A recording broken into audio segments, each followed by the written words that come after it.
అందరికీ నమస్తే.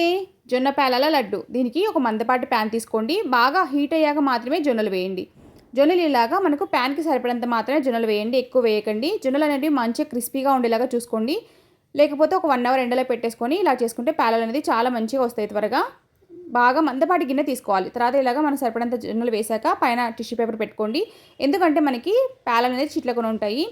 ఫ్లేమ్ అనేది మీడియం టు హై మధ్యలో పెట్టుకోవాలి.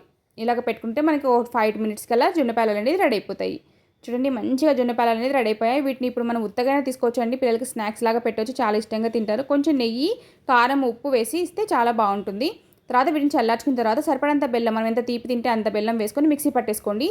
ఇప్పుడు దీనిని కొంచెం మంది పాలు కలుపుకొని లడ్డులాగా కట్టుకుంటారు, అట్లయితే చెడిపోతాయండి. అలా కాకుండా ఇలాగ నెయ్యితో మాత్రమే లడ్డు కట్టుకున్నాం అనుకోండి, మనకు 15 డేస్ వరకు నిల్వ ఉంటాయి. సేమ్ టేస్ట్ ఉంటుంది, ఫస్ట్ రోజు ఎలా చేసి ఉంటామో అదే టేస్ట్ ఉంటుంది.